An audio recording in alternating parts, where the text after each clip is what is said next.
Good evening and welcome to the Nevis Newscast. Today is Thursday, January 26, 2017. I'm Donis Wilkinson-Keynes.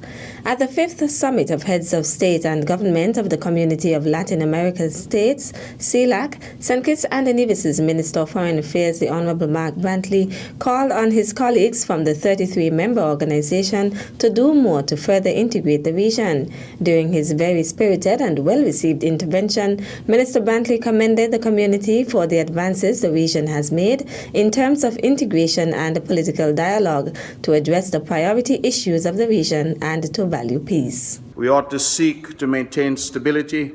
We ought to seek wherever possible to resolve our difficulties through every diplomatic means. Because many of our countries rely on tourism, it means that this peace that we have within this region becomes a commodity just like any other commodity, which is desirable and which, as I said, in today's environment is scarce. And so let us pledge here in Punta Cana to protect this peace and to continue to promote our region as a zone of peace. In the same vein, he urged the distinguished authorities to strive to achieve consensus within CELAC on issues of keen interest to the region to ensure that in other multilateral fora, the region can have a united front. St. Kitts and Nevis speaking by itself is but one voice. Grenada just spoke but one voice. But all of us 33 nations speaking together presents a mighty force in today's global environment. We are 33 countries representing nearly 8% of the world's population and nearly 17% of the world's nations. Our single voice might not be heard, indeed it might well be ignored, but CELAC's joint voice presents a sweet symphony which the world cannot ignore. Minister Brantley led the delegation from St. Kitts and Nevis, which included Permanent Secretary in the Ministry of Foreign Affairs, Kay Bass, and Foreign Service Officer, Sonia Body. The 5th Summit of Heads of State and Government of the Community of Latin American States was held in Punta Cana in the Dominican Republic from January 21st to 25th, 2017. St. Kitts and Nevis and the plurinational state of Bolivia on Wednesday, January 25th, formalized the diplomatic relations and signed a visa waiver agreement. These agreements were signed by Minister of Foreign Affairs, the Honorable Mark Brantley, and Minister of Government of Bolivia, Dr. Carlos Romero Boniface, and witnessed by the President of the State of Bolivia, His Excellency Evo Morales.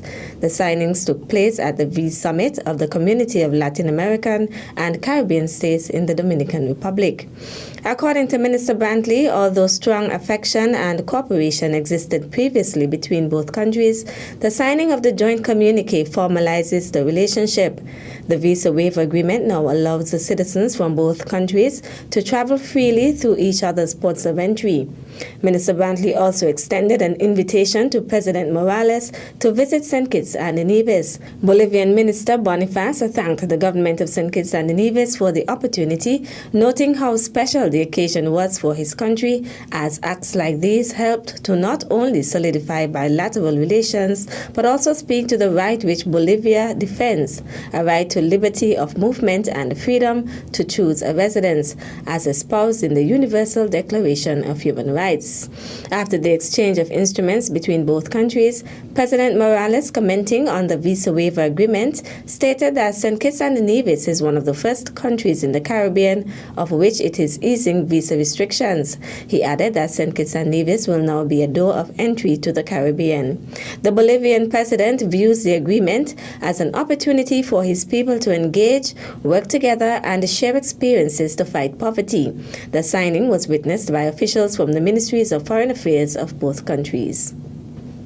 The issuing of health information cards at the Alexandra Hospital will commence on Monday, January 30th. Hospital Administrator Gary Pemberton says the aim of the project, which involves the computerizing of the facility's healthcare system, is to improve the quality of service at the Alexandra Hospital and reduce patients' waiting time. We'll be moving towards computerizing our system here at the hospital. This is a process that will take some time, but we are starting on Monday in the first phase. We'll be issuing the cards. After we issue the cards, when patients come to the hospital to access service, the information will be inputted into the computer.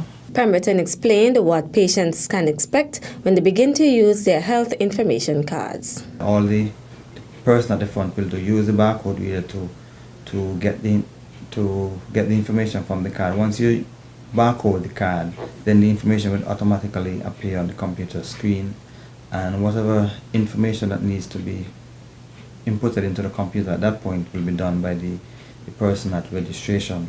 Once you go around to the back to see the nurse will have their system as well. If you have to go to the doctor as well, a similar process will be done. Once the doctor would have seen you, he would have prescribed the medication, it would be inputted into the computer. So by the time you get to pharmacy, the pharmacy will have the information there already. By the time you get to X-ray, the X-ray person at the X-ray department will have the information in terms of the type of X-ray that is requested by the doctor. The same will happen for the lab as well. So that invariably will speed up the process at the Alexandra Hospital. The hospital administrator is requesting the support and cooperation of the general public as the transition is being made. It doesn't mean that if the card is issued on Monday and you come on Wednesday, all the information will be on the computer. It will not be like that, because, as I said before, the information, the way the system works now, we still have to enter the information via a book or via a form.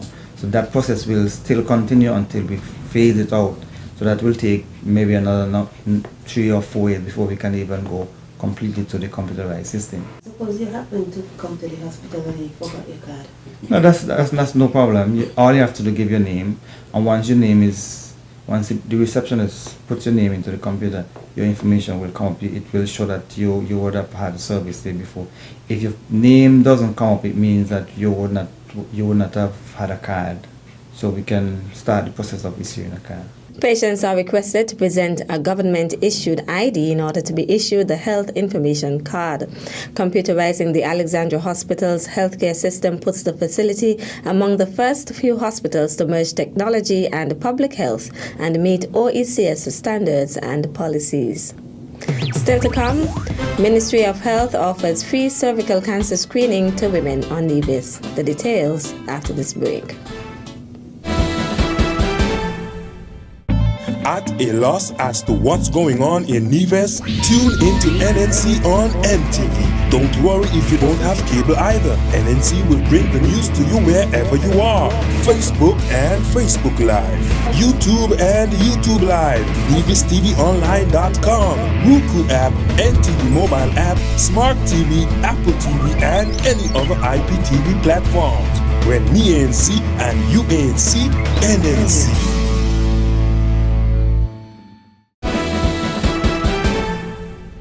Welcome back. The Ministry of Health, through its community health services, will this weekend be offering free cervical cancer screening to women on Nevis. The initiative is the ministry's way of joining the observance of Cervical Cancer Awareness Month. Cervical cancer is a type of cancer that develops in a woman's cervix. It often has no symptoms in its early stage, but the most common is unusual vaginal bleeding, which can occur after sex, in between periods, or after menopause. While it is possible for women of all ages to develop cervical cancer, the condition mainly affects sexually active women between the ages of 30 and 45 years. On Saturday, January 28th, community health centers in Charlestown, Brownhill, Gingerland, Butlers, Combermere, and Cotton Ground will offer free pap smears from 8 to 11 a.m. under the theme Early Detection Saves Lives. The Organization of American States, OAS, through the Department of Human Development, Education and Employment and the Syracuse University's College of Law are offering scholarships to qualified candidates of the Americas to participate in its Master of Law in American Law program for foreign law graduates. Courses will be done on-site in Syracuse, New York, United States. All courses will be done in English for a duration of 1 year. The admissions deadline is May 15th, 2017, and the scholarship application deadline is May 31st, 2017. For more information regarding admission application and the scholarship application processes, call the Permits Ministry at 469-5521, extension 6154. Meantime, the Organization of American States, OAS, through the Department of Human Development, Education and Employment and the UNESCO IHE Institute for Water Education, through the OAS Partnerships Program for Education and Training, are offering scholarships to qualified candidates of the Americas to participate in its graduate professional diploma program in sanitation and sanitary engineering. Courses will be done online in English for the duration of 15 to 18 months. The admission deadline is June 1st, 2017, and the scholarship application deadline is June 15th, 2017. For more information regarding admission application and the scholarship application processes, call the Premise Ministry at 469-5521, extension 6154. That's it for this evening's edition of the Nevis Newscast. On behalf of all of us here at the Department of Information, thank you for viewing. I'm Donis Wilkinson Keynes. Good night.